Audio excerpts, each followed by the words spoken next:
देश में पिछले 36 दिनों तक सीजीपी आंदोलन की गूंज सुनाई देती रही। जंतर मंतर पर हर दिन हजारों छात्र जुटे। सोशल मीडिया पर लाखों लोग इस आंदोलन से जुड़ रहे। जो लोग जंतर मंतर पर मौजूद थे वो तो हर पल इस आंदोलन का हिस्सा थे ही, लेकिन जो वहां नहीं पहुंच सके उन्होंने भी इंस्टाग्राम रील्स और सोशल मीडिया के जरिए इसकी हर छोटी बड़ी अपडेट देखी। इन्हीं रील्स में एक ऐसा चेहरा भी था जो बार बार नजर आता था। न हाथ में माइक, न मंच पर भाषण, बस छात्रों के बीच खाना बांटता हुआ, पानी पहुंचाता हुआ और हर एक जरूरतमंद की मदद करता हुआ। वो चेहरा था मोहम्मद जुनैद का, जिन्हें ज्यादातर लोग जुनैद भाई के नाम से जानने लगे। अगर आपने इस आंदोलन से जुड़ी रील्स देखी हैं तो यकीनन आपने जुनैद को भी जरूर देखा होगा। कभी खाने के पैकेट उठाए, कभी पानी की बोतलें बांटते हुए, तो कभी हजारों छात्रों के बीच बिना किसी शोर शराबे के अपनी जिम्मेदारी निभाते हुए।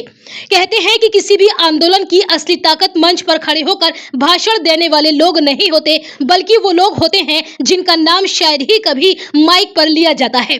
36 दिन, पूरे 36 दिन तक जब हजारों छात्र धरने पर बैठे थे, तब शायद किसी ने यह नहीं सोचा होगा कि हर रोज लोगों के खाने का इंतजाम कौन कर रहा है, कौन सुबह सबसे पहले उठकर व्यवस्था संभाल रहा है, कौन यह देख रहा है किसी छात्र को भूखा न रहना पड़े, किसी को पानी की कमी न हो, जरूरत पड़ने पर दवा भी मिल जाए।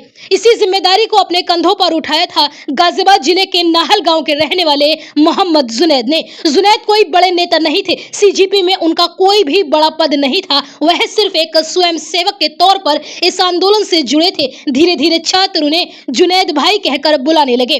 कई वीडियो में वह खाना परोसते दिखे, कई वीडियो में पानी बांटते हुए और कई बार भीड़ के बीच में व्यवस्था संभालते हुए नजर आए। शायद इसलिए आंदोलन से जुड़े हजारों लोगों के लिए वह सिर्फ एक नाम नहीं बल्कि सेवा का चेहरा बन गए। लेकिन हर कहानी का एक मोड़ आता है और जुनैद की कहानी का मोड़ आंदोलन खत्म होने से कुछ दिन पहले आया।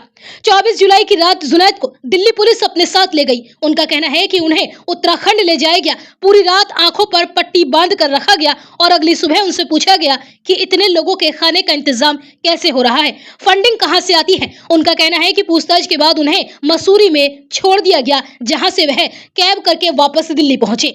इन सबके बीच जुनैद के परिवार ने भी कई गंभीर आरोप लगाए। उनके पिता मुस्तफा का कहना है कि पुलिस उनके घर पहुंची, उनसे पूछताछ की गई, Aadhaar card, PAN card, bank passbook समेत कई दस्तावेजों के बारे में जानकारी ली गई। परिवार का दावा है कि उन्हें भी थाने ले जाया गया और बाद में छोड़ दिया गया।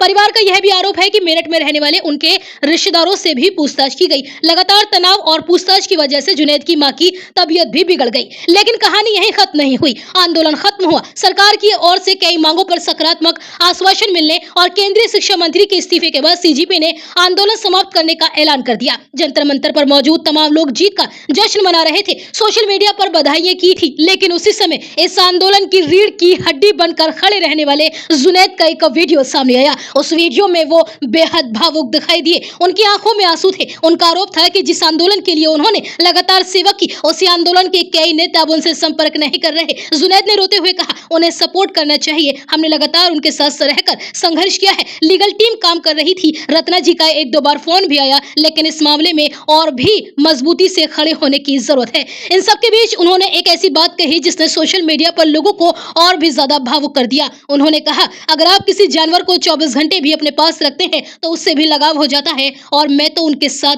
35 दिनों तक खड़ा रहा। मैंने उन्हें 35 दिनों तक खाना खिलाया। यह सिर्फ एक वाक्य नहीं था, यह उस इंसान का दर्द है जो खुद को अकेला उस समय महसूस कर रहा था। एक तरफ जश्न की तस्वीरें थी, दूसरी तरफ जुनैद से भरी जुनैद की आंखें। एक तरफ जीत के नारे थे, दूसरी तरफ एक स्वयं सेवक का दर्द। मोहम्मद जुनैद की भावुक तस्वीर अब सोशल मीडिया पर बेहद वायरल है और लोग उनके समर्थन में लगातार खड़े हो रहे हैं। हालांकि सीजीपी की ओर से अभी इस पूरे मामले पर क्या आधिकारिक रुख है यह स्पष्ट नहीं है। वहीं जुनैद का कहना है कि उन्हें उम्मीद थी कि संगठन उनके साथ और मजबूती से खड़ा होगा। आज भी सोशल मीडिया पर लोग जुनैद को याद कर रहे हैं, इसलिए नहीं कि उन्होंने कोई बड़ा भाषण दिया, ना इसलिए कि उनके हाथ में कोई बड़ा पद था, बल्कि इसलिए क्योंकि उन्होंने हजारों अनजान छात्रों को अपना समझकर खाना खिलाया। हो सकता है कि कुछ दिनों बाद लोग इस आंदोलन से जुड़े फेमस हुए चेहरों के नाम भी भूल जाए, लेकिन शायद ही कोई मोहम्मद जुनैद को भूल पाएगा, जो हर दिन खाने के पैकेट उठाए भीड़ के बीच में दौड़ता हुआ दिखाई देता था, जो कैमरे के लिए नहीं सेवा के लिए वहां मौजूद था।